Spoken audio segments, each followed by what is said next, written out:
Breaking చూస్తున్నాం. సంగారెడ్డి జిల్లా పటాన్చేరు మండలం ఇస్నాపూర్ ముత్తూట్ ఫైనాన్స్ లో గోల్మాల్ జరిగింది. జిహెచ్ఎంసీ అవుట్సోర్ ఉద్యోగి సాయి జీవన్ కుమార్ కొంతకాలం క్రితం ముత్తూట్ ఫైనాన్స్ లో బంగారం పెట్టి రుణం తీసుకున్నాడు.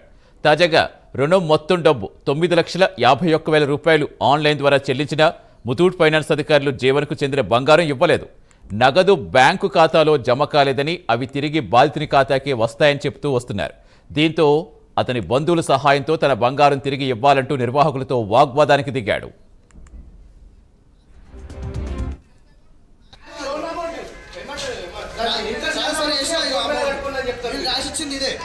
ఇదే అకౌంట్ రాసి ఇచ్చారు. ఇదే అకౌంట్ డీటెయిల్స్ నేను చేసిన. నిన్న 7 గంటల వరకు కూర్చోబెట్టి సార్ ఇప్పుడేమో ఇప్పుడు లైట్లు బంద్ చేసుకుంటాం.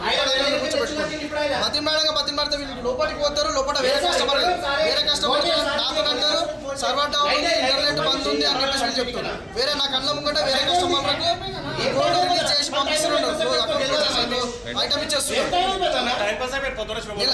ఒక virtual account number last month government employee అయినా మున్సిపల్ అయినా కూడా మీకంటే రాకపోతే డ్యూటీలు ఉంటాయి. Government virtual account number sir. ఇదే అకౌంట్ నెంబర్ ఇయ్యనీకే వీళ్ళ బ్రాంచ్ మేనేజర్ కి 25 రోజులు పట్టింది సార్. గతంలో ఉన్న స్టాఫ్ అంతా కూడా మంచి కమ్యూనికేషన్ మెయింటైన్ చేశారు. ఇది జనరల్గా ఇది మెయిల్ పెడితే విత్ ఇన్ హాఫ్ అన్ అవర్లో వస్తుంది సార్. హాఫ్ అన్ అవర్ కాదనుకున్నా 24 అవర్స్లో రావాలి. నాకు ఈ నెంబర్ ఇవ్వడానికి కూడా గతంలో ఫస్ట్ పాత నెంబర్ ఇవ్వడానికి కూడా రిలీజ్ చేసుకుంటా అంటే నేను అప్లికేషన్ పెట్టిన తర్వాత పూర్తి సమాచారం ఇచ్చేందుకు మా కరెస్పాండెంట్ కుమార్ జనతలు. ఎస్ కుమార్, అసలు ఈ గోల్మాల్ వ్యవహారం ఎలా చూడాలి? ఇప్పుడు డబ్బు కట్టారని కస్టమర్ చెప్తున్నాడు, డబ్బు రాలేదని వాళ్ళు చెప్తున్నారు. అంటే ఏంటి, డబ్బు ఏమైపోయినట్టు? ఏమైనా స్పందించిందా యాజమాన్యం, ముత్తూట్ నిర్వాహకులు? Thank you Satish. సంగారెడ్డి జిల్లా పటాన్చెరు మండలంలో ఇస్నాపూర్ లోను ముత్తూట్ ఫైనాన్స్ లో ఒక గోల్మాల్ జరిగిందనే చెప్పొచ్చు. ముఖ్యంగా జిహెచ్ఎంసీ అవుట్ సోర్స్ ఉద్యోగి అయిన సాయి జీవన్ కుమార్ కొంతకాలం క్రితం ముత్తూట్ ఫైనాన్స్ లో బంగారాన్ని తాకట్టు పెట్టి కొంత అమౌంట్ అయితే తీసుకున్నాడు. అయితే తాజాగా అతను తీసుకున్న లోన్ ఏదైతే ఉందో అది మొత్తం కూడా 9,51,000 రూపాయలు అయితే అయింది. ఈ నేపథ్యంలో ఇటు ముత్తూట్కి సంబంధించి అతనికి కాల్స్ రావడం, అలాగే ఇటు లోన్ అమౌంట్ పే చేయాలంటూ కూడా వాళ్ళు ఒత్తిడి చేసిన నేపథ్యంలో ఇతను ఆన్లైన్ ద్వారా, అంటే ముత్తూట్కి ఒక లిమిటేషన్ అయితే ఉంటుంది. ముఖ్యంగా ఒక లోన్ కి 2 లక్షల రూపాయలు లేదంటే 2 లక్షల లోపల రూపాయలు అనేది అయితే ఒక లిమిట్ అయితే ఉంటుంది. కానీ ఈ 9,51,000 రూపాయలను ఆన్లైన్ ద్వారా ముత్తూట్ ఫైనాన్స్ అధికారులకు అయితే ఇతను చెల్లించినట్లయితే తెలుస్తుంది. ముఖ్యంగా జీవన్ కు చెందిన బంగారాన్ని మాత్రం అధికారులు ఈ అమౌంట్ పే చేసినా సరే ఇవ్వలేదు. ముఖ్యంగా ఇతనికి డౌట్ వచ్చి ఈ బాధితులు ఎవరైతే ఉన్నారో అతను బంధువుల సాయంతో తన బంగారాన్ని తిరిగి ఇవ్వాలంటూ కూడా ఇటు నిర్వాహకులతో వాగ్వాదానికి అయితే దిగారు. అయితే ముత్తూట్కు సంబంధించిన అధికారులు మాత్రం తను చెల్లించిన 51 లక్షల రూపాయలు ఇంకా తమ ముత్తూట్ అఫీషియల్ అకౌంట్ కి అయితే ఇంకా రిసీవ్ అవ్వలేదు. ఒకవేళ ఆ ట్రాన్సాక్షన్ అయినా ఫెయిల్ అయి ఉండొచ్చు, లేదంటే ఆ అమౌంట్ తిరిగి కస్టమర్ ఖాతాలోకే పడుతుందంటూ కూడా వాళ్ళైతే చెప్తున్న పరిస్థితి అవుతుంది.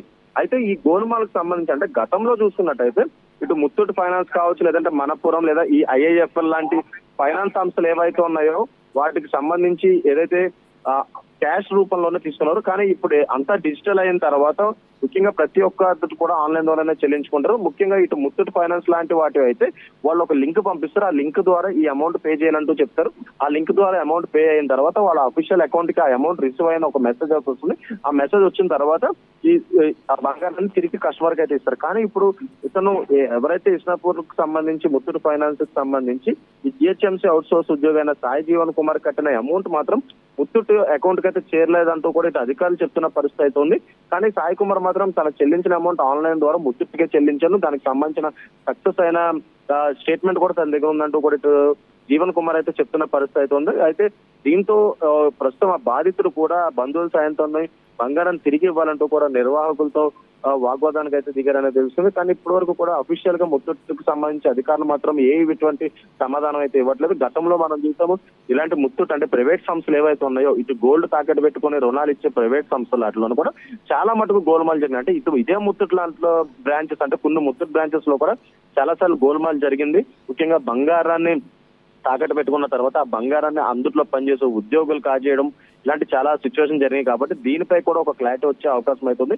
ముఖ్యంగా అధికారులు అంటే అఫీషియల్ గా మెయిన్ అధికారులు ఎవరైతే ఉన్నారో దీన్ని వెరిఫై చేసి ఖచ్చితంగా అసలు ఆ బంగారం ఉందా లేదనేది అయితే బయటపడాల్సిన అవసరం అయితే ఉంది సతీష్.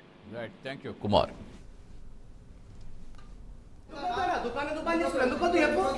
ఎందుకు